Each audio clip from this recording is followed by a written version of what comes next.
प्यारे भैया बहन, आज का दिन आपका मंगलमय हो। आज हम लोग पढ़ेंगे इतिहास, उपनिवेशवाद एवं आदिवासी समाज।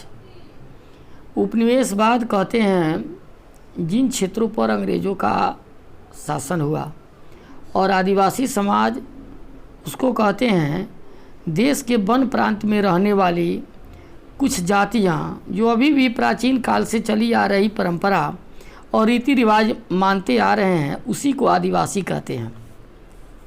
इसी के विषय में आज हम लोग पढ़ेंगे।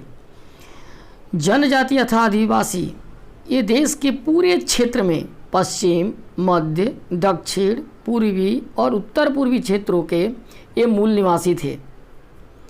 ऐसे वर्गों के रूप में इनको परिभाषित किया जाता है कि आदिवासी जो थे समान भाषा, संस्कृति और प्रथाओं के माध्यम से एक दूसरे से जुड़े हुए थे। आदिवासियों में जातिगत समाजों के समान सामाजिक विभाजन नहीं था। अधिकांश जातियों में प्रथा और रीति रिवाज थे, वे ब्राह्मणों द्वारा निर्धारित व्यवस्था से कुछ अलग थे। आदिवासी अथवा जनजातीय समुदाय भारतीय जनसंख्या का एक बहुत बड़ा हिस्सा है, एक बहुत बड़ा वर्ग है। समाज के मुख्य धारा से अलग ही जीवन व्यतीत ये करते हैं। तो अब हम आपको बताएंगे कि आदिवासी आजीविकाओं की प्रकृति क्या है, वो अपना आजीविका कैसे चलाते हैं।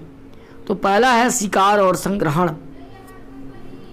आदिवासी शिकार और वन में होने वाले उत्पाद को एकत्र कर जीवन यापन करते थे। शिकार करते थे और वन के उत्पादों को एकत्र करते थे, उसी से उनका जीवन चलता था। जंगल पर उनका जीवन एकदम अनिवार्य था। जंगल से कंदमूल, फल, शहद, औषधि के लिए जड़ी बूटी इकट्ठा करते थे और इन वस्तुओं का स्वयं सेवन भी करते थे और उन्हें बाजार में बेच करके अपने ज़रूरत की चीज़ों को खरीदते भी थे। अब आपको बताएंगे झूम खेती के विषय में, या आदिवासियों ने इस खेती को कैसे प्रचलन में लाया। आदिवासी झूम खेती, शिकार और मछली पकड़ने के माध्यम से अपना जीविका चलाते थे। ये लोग ज़मीन को जोतकर उसमें बीज बोने के बजाय ज़मीन को खुरचते थे, फिर खेती के लायक तैयार करते थे। झूम खेती का मतलब क्या होता है? किसी भूमि की उर्वरता समाप्त हो जाने के बाद दूसरे क्षेत्र में जाकर खेती करना और उस जगह को छोड़ देना। इस प्रकार आदिवासी का जीवन वन के भीतर स्वतंत्र रूप से विचरण करने पर आधारित था। ये लोग कीमती वन उत्पाद के बदले में चावल और अन्य वस्तु को प्राप्त कर लेते थे। इसके बाद आया स्थायी खेती। बहुत से आदिवासी समूह ने एक स्थान से दूसरे स्थान पर जो घूमने के बजाय एक जगह पर रहना शुरू कर दिया और एक ही स्थान पर बसना शुरू कर दिया और एक स्थान पर रह करके प्रतिवर्ष खेती करने लगे। लोग हल का भी इस्तेमाल करते थे। एक स्थान पर रहकर खेती करने का लाभ इनको मिला। धीरे धीरे उन्हें भूमि पर मालिकाना अधिकार मिल गया। जहाँ वो रहते थे, खेती करते थे। बहुत सारे ऐसे उदाहरण मिले हैं जहाँ पर भूमि पर अधिकार एक व्यक्ति का नहीं, एक जन का होता था। जैसे छोटा नागपुर के मुंडा समाज के विषय में जानिए। अब आता है पशुपालन। कुछ आदिवासी समाज जो था वह पशुपालन और शिकार, ये दो चीज़ों पर निर्भर था। पशु पालते थे और शिकार करते थे। मौसम के अनुकूल एक स्थान से दूसरे स्थान पर अपने पशुओं के साथ चले जाते थे। जैसे ही एक क्षेत्र से भोजन और चारा समाप्त हो जाता था, वे दूसरे क्षेत्र की ओर प्रस्थान कर जाते थे। पंजाब के पहाड़ी वनों में रहने वाले गुज्जर और आंध्र प्रदेश के क्षेत्रों में रहने वाले लवादी पशुपालक समुदाय था। ऐसे ही में आदिवासी ऐसे प्रायः घुमंतु हुआ करते थे। वो घूम घूम करके अपनी जीविका चलाते थे। अब हम आपको बताएंगे औपनिवेशिक शासन का जनजाति पर क्या प्रभाव पड़ा, आदिवासियों पर क्या प्रभाव पड़ा। औपनिवेशिक शासन कहते हैं अंग्रेजों के शासन को। तो सबसे पहला है भूमि से बेदखल करना। अंग्रेजी शासकों ने नील, जूट और पॉपी एक मादक पदार्थ है जिसे खसखस भी कहा करते हैं हम, इन फसलों की खेती के लिए जिन इलाकों पर ये अपना जनजातियाँ रहते थे, आदिवासी लोग रहते थे, उस पर ये सारे अधिकार कर लिया। आदिवासी सदियों से इन ज़मीनों पर खेती करते आ रहे थे, उनको ये औपनिवेशिक सरकार ने अपने अधिकार में ले लिया। औपनिवेशवाद के परिणाम स्वरूप आदिवासी अपनी ज़मीन से बेदखल होते गए। कुछ आदिवासी समाज जो था वह ज़मीनों पर अंग्रेज़ों के कृषि मजदूर बन गए। इनको दूर के खानों, बागान और कारखानों में कुली और मजदूर के रूप में अधिकाधिक संख्या में भेजा गया काम करने के लिए। अंग्रेजी सरकार इनको काम करने के लिए दूर तक भेजती गई। इसके बाद दूसरा है अस्थाई खेती के लिए बाध्य करना।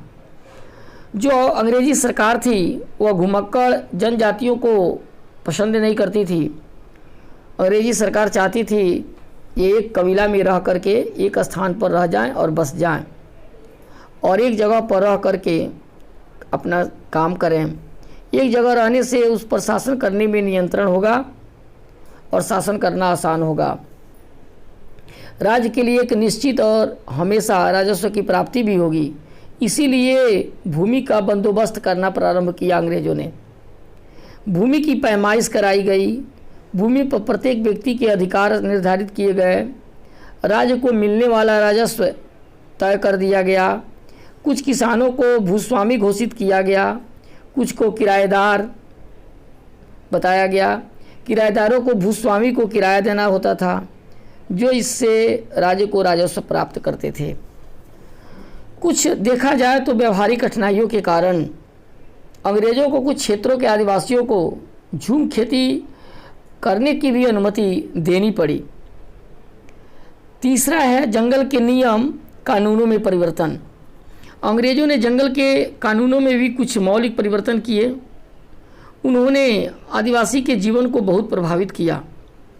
जंगल के क्षेत्रों पर राज्य का नियंत्रण स्थापित, जंगलों को राज्य की संपत्ति घोषित कर दिया गया, जंगलों को आरक्षित वन घोषित कर दिया गया। वहाँ से लकड़ी प्राप्त होती थी आपको आदिवासियों की, जिसकी अंग्रेज़ों को आवश्यकता थी। इन जंगलों में आदिवासियों को स्वतंत्रता से विचरण करने, फल संग्रह करने, झूम खेती करने, पशुओं का शिकार करने, इन सब चीज़ों पर रोक लगा दी गई। इसके अलावा बहुत से आदिवासी काम और आजीविका की खोज में एक क्षेत्र से दूसरे क्षेत्र में जाने के लिए बाध्य भी हो गए। चौथा आता है व्यापारी और साहूकारों द्वारा शोषण। भूमिहीन आदिवासी महाजनों से ब्याज की ऊंची दर पर ऋण लेने के लिए बाध्य हुए। चालाक और बेईमान महाजन भी उनका शोषण करते थे। आदिवासियों को व्यापारियों, महाजनों और ब्रिटिश शासकों ये तीनों से ही शिकायत थी। इन तीनों को ही दिक्कू अथवा बाहरी व्यक्ति मानते थे। दिक्कू का अर्थ ही होता है बाहरी व्यक्ति। पांचवा आता है सांस्कृतिक परिवर्तन। औपनिवेशिक शासन यानी अंग्रेजी शासन के अंतर्गत आदिवासियों के जीवन की जो परंपरा जीवन शैली समाप्त होने लगी। जो उनकी परंपरागत जीवन शैली थी वो ख़त्म होने लगी। आजीविका खतरे में पड़ गई। अनेक जनजातीय धर्म पर खतरा मंडराने लगा। ईसाई मशीनरी उनके धार्मिक मान्यताओं में हस्तक्षेप करने लगी। 19वीं और 20वीं शताब्दी में देश के अलग अलग भागों में आदिवासी दलों ने सदियों से चली आ रही अपने नियमों में परिवर्तन, धार्मिक रीति रिवाजों पर प्रतिबंध, अंग्रेज़ों के द्वारा लगाए गए कर तथा व्यापारी और महाजनों द्वारा शोषण के विरुद्ध विद्रोह किया है। अब है कबीलों के सरदार। कबीलों में कुछ लोग शक्ति प्राप्त करके अधिक ताकतवर हो गए थे। कबीलों के सरदार बन जाते थे, अन्य लोग उनके अनुयायी होते थे, उनके पीछे चलने वाले होते थे। अंग्रेज के आगमन के बाद कबीलों के सरदारों की शक्ति पर बुरा असर पड़ा। उनकी अधिकांश प्रशासनिक शक्तियां समाप्त हो गई। उन्होंने औपनिवेशिक अधिकारियों यानी अंग्रेजी अधिकारियों और उनके द्वारा बनाए गए कानून को मानने के लिए बाध्य किया गया कि नहीं, जो अंग्रेजी सरकार कानून बनाई है उसे मानना है। अंग्रेज़ों को कर उपहार आदि भी देने पड़ते थे। इस प्रकार से आदिवासियों को तरह तरह से औपनिवेशिक सरकार के द्वारा परेशान और तंग किया गया। तो आज के लिए इतना ही। धन्यवाद।